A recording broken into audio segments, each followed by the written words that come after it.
Mahilig ka ba sa mamantika? Madalas bang fast food ang kinakain mo? Baka hindi mo alam. Unti-unti nang tumataas ang kolesterol mo. Ang kolesterol ay taba sa dugo. Kailangan ito ng katawan. Pero kapag sobra, nagiging delikado. Nagbabara ito sa ugat at maaaring magdulot ng heart attack o stroke. May dalawang uri ng kolesterol.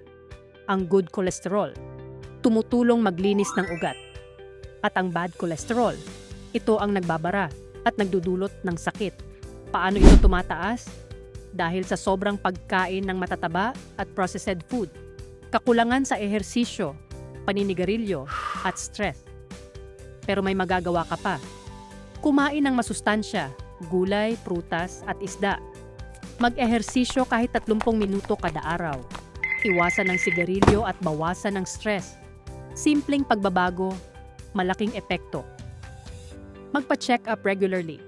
Kung mataas na ang kolesterol, maaaring magreseta ang doktor ng gamot. Huwag basta uminom ng kung ano-ano.